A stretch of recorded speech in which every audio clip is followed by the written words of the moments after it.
Hello everyone. तो इससे पहले हमने बात किया था केबल में कैपेसिटेंस के बारे में। अभी हम लोग बात कर लेते हैं केबल में पावर लॉस के बारे में।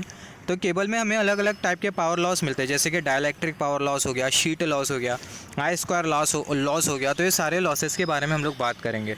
तो यहाँ पर सबसे पहले हम लोग बात करते हैं डाइलेक्ट्रिक पावर लॉस के बारे में। अभी ये डाइलेक्ट्रिक पावर लॉस होता क्या है। यहाँ पर अगर हम लोग देखें डाइलेक्ट्रिक पावर लॉस स्टार्ट करने से पहले हमें पता होना चाहिए इलेक्ट्रिक डायपोल का मतलब क्या होता है। जो इलेक्ट्रिक डायपोल होता है सिस्टम होता है दो चार्जेस का, मैग्नीट्यूड सेम होता है दोनों का, मगर नेचर अपोजिट होता है और दोनों एक फाइनाइट डिस्टेंस से सेपरेटेड होते हैं।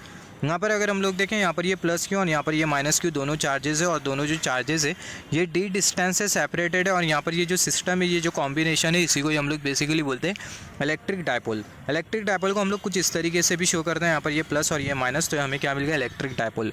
जो इलेक्ट्रिक डायपोल होगा वो आपको हमेशा दो चार्जेस के पैर में मिलेगा, जिसमें से एक पॉजिटिव चार्ज होगा और नेगेटिव चार्ज होगा।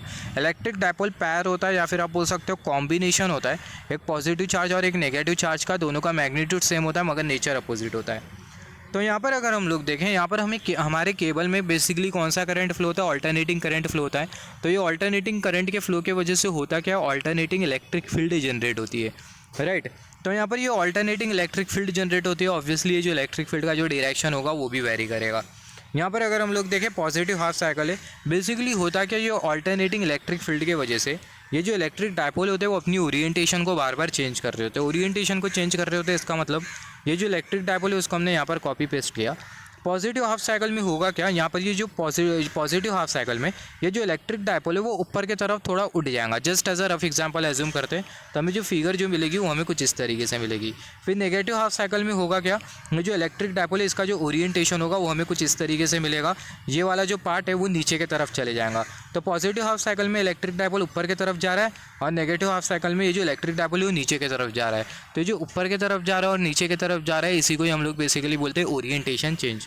तो ये ऑल्टरनेटिंग इलेक्ट्रिक फील्ड की वजह से होता क्या है, ये जो इलेक्ट्रिक डायपोल होते हैं वो अपनी ओरिएंटेशन को बार बार चेंज कर रहे होते हैं। हमें बहुत सारे मतलब इलेक्ट्रिक डायपोल मिलेंगे, बहुत सारे इलेक्ट्रिक डायपोल मिलेंगे किसी भी डाइलेक्ट्रिक मटेरियल में।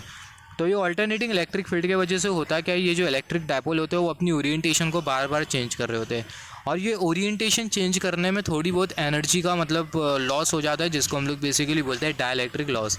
ये ओरिएंटेशन चेंज करने की वजह से होता क्या है, यहाँ पर अगर हम लोग देखें बहुत सारे जो इलेक्ट्रिक डायपोल होते हैं हमारे डाइलेक्ट्रिक मटेरियल में, और सारे जो इलेक्ट्रिक डायपोल होते हैं वो एक दूसरे के कॉन्टैक्ट में होते हैं। जैसे कि अगर हम लोग देखें ये वाला इलेक्ट्रिक डायपोल दोनों एक दूसरे से जुड़े, ये इलेक्ट्रिक डायपोल दोनों भी एक दूसरे के टच में। तो बेसिकली होता क्या है, जब इलेक्ट्रिक डायपोल अपनी ओरिएंटेशन को चेंज कर रहे होते हैं तो कोई भी जो मान लेते, just as a rough example ये दो इलेक्ट्रिक डायपोल को एज्यूम कर लेते हैं। ये इलेक्ट्रिक डायपोल ऑल्टरनेटिंग फील्ड की वजह से क्या करेंगे, अपनी इलेक्ट्रिक फील्ड को, अपनी ओरिएंटेशन को चेंज करेंगे। तो जब ये इलेक्ट्रिक डायपोल अपनी ओरिएंटेशन को चेंज करेंगे तो बेसिकली होगा क्या, ये दोनों जो इलेक्ट्रिक डायपोल है वो एक दूसरे की सरफेस के साथ मतलब कांटेक्ट में होगी, जिसकी वजह से होगा क्या, एनर्जी का लॉस होगा, राइट। और ये जो एनर्जी का लॉस होता है इसी को ही हम लोग बेसिकली बोलते हैं डाइलेक्ट्रिक लॉस।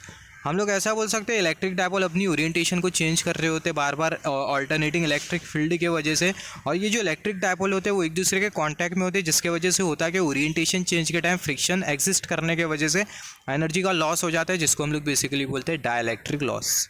अगर आप सिंपल वर्ड में बोलना चाहो तो आप सिंपल वर्ड में भी बोल सकते हो कि ओरिएंटेशन चेंज की वजह से होता क्या, एनर्जी का लॉस होता है, जिसको हम लोग बेसिकली बोलते हैं डाइलेक्ट्रिक लॉस। तो यहाँ पर अगर हम लोग देखें due to alternating electric field की वजह से इलेक्ट्रिक डायपोल अपनी ओरिएंटेशन को रिवर्स करते रहते हैं, चेंज करते रहते हैं हर साइकिल में। उसके वजह से होता है क्या, ओरिएंटेशन चेंज की वजह से एनर्जी डिसिपेट होती है लॉस के फॉर्म में, और ये जो लॉस होता है इसको हम लोग बेसिकली बोलते हैं dielectric loss.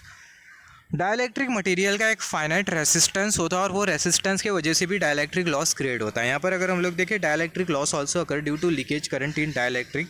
This leakage current in dielectric is due to resistance of dielectric. जैसे कि हमने डिस्कस किया, जो डाइलेक्ट्रिक लॉस होता है वो लीकेज करंट की वजह से भी क्रिएट होता है। लीकेज करंट की वजह से कैसे क्रिएट होता है, यहाँ पर अगर हम लोग देखें, जैसे कि हमने डिस्कस किया, जो डाइलेक्ट्रिक मटेरियल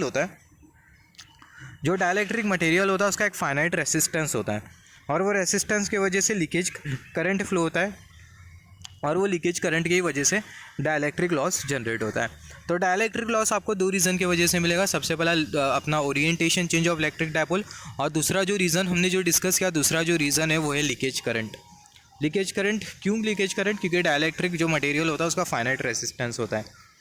यहाँ पर अगर हम लोग देखें ये वाला रिलेशन होता है डाइलेक्ट्रिक लॉस को कैलकुलेट करने के लिए, relation to calculate dielectric loss in single core cable, और ये वाला रिलेशन होता है डाइलेक्ट्रिक लॉस को कैलकुलेट करने के लिए इन 3 कोर केबल।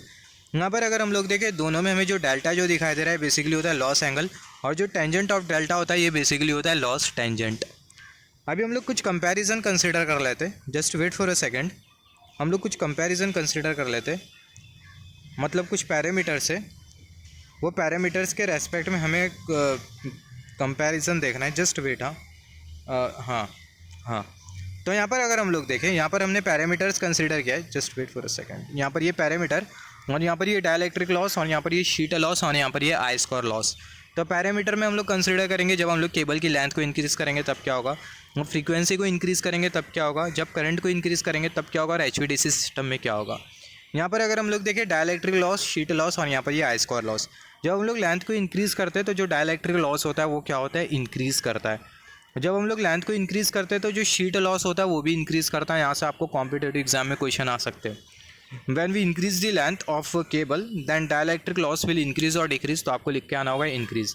सिमिलरली जब लेंथ को इंक्रीज़ करेंगे तो शीट लॉस भी इंक्रीज़ होगा, जब लेंथ को इंक्रीज़ करेंगे तो आई स्क्वायर आर लॉस भी इंक्रीज़ होगा। मतलब आप जब केबल की लेंथ को इंक्रीज़ करोगे तो सारे के सारे लॉस इंक्रीज़ होंगे, डाइलेक्ट्रिक लॉस, शीट लॉस, और जो आई स्क्वायर आर लॉस है वो भी इंक्रीज़ होगा।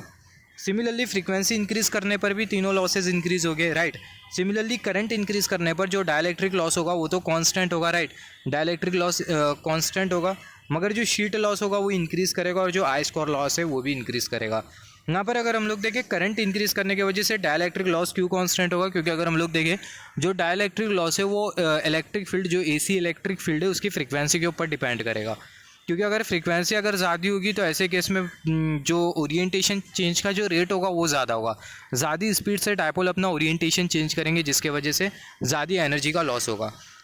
मगर करंट इंक्रीज़ करने पर करंट का मैग्नीट्यूड इंक्रीज़ करने पर फ्रीक्वेंसी में किसी भी तरीके का चेंज नहीं होगा, राइट। हमें पता है हमारे सिस्टम की जो फ्रीक्वेंसी होती है वो कांस्टेंट होती है, मगर हम लोग करंट को इंक्रीज़ कर सकते हैं और डिक्रीज़ कर सकते हैं। तो जब हम लोग करंट को इंक्रीज़ करेंगे तो डाइलेक्ट्रिक लॉस कांस्टेंट रहेगा। जो डाइलेक्ट्रिक लॉस होता है वो इंडिपेंडेंट होता है करंट के ऊपर, मगर जो शीट लॉस है वो इंक्रीज़ करेगा, और जो आई स्क्वायर लॉस है वो भी इंक्रीज़ करेगा, आई स्क्वायर आर लॉस भी इंक्रीज़ करेगा। सिमिलरली HVDC सिस्टम में अगर हम लोग देखें डाइलेक्ट्रिक लॉस मिनिमम होगा, शीट लॉस जीरो होगा, और जो आई स्क्वायर लॉस होगा वो भी मिनिमम होगा। यहाँ पर अगर हम लोग देखें note that in HVDC temperature of cable do not remain high in comparison with AC due to high voltage. यहाँ पर ये स्टेटमेंट आपको ये बोल रहा है HVDC सिस्टम में बेसिकली होता क्या है। आपका HVDC सिस्टम के बारे में हमने ऑब्वियसली बात किया है। HVDC सिस्टम में होता क्या, हम लोग DC वोल्टेज को क्या कर रहे होते हैं, ट्रांसमिट कर रहे होते हैं। DC में जो वोल्टेज होता है वो ज़्यादा होता है, मगर करंट का जो मैग्नीट्यूड होता है वो कैसा होता है, वो कम होता है। HVDC जैसे कि नाम से पता चल रहा है high voltage DC transmission system. तो high voltage DC transmission system में होता क्या है, जो वोल्टेज होता है वो ज़्यादा होता है और करंट कम होता है। वोल्टेज ज़्यादा होने की वजह से, करंट कम होने की वजह से HVDC सिस्टम में जो टेम्परेचर जो होता है वो कम होता है, मतलब जो कंडक्टर में जो हीट का जो डिसिपेशन होता है वो कम होता है। क्योंकि अगर हम लोग देखें जो हीट डिसिपेशन होता है कंडक्टर में से, वो डिपेंड करता है आई स्क्वायर आर के ऊपर। कंडक्टर में जब कंडक्टर में से करंट फ्लो होगा तो जो हीट जो जनरेट होगी वो डिपेंड करेंगी कंडक्टर में करंट कितना फ्लो हो रहा है, करंट का मैग्नीट्यूड कितना और कंडक्टर का रेसिस्टेंस कितना है। मगर HVDC में वोल्टेज ज़्यादा होता है, करंट का मैग्नीट्यूड कम होता है, तो यही रीज़न की वजह से HVDC में जो टेम्परेचर होता है वो कम से कम होता है।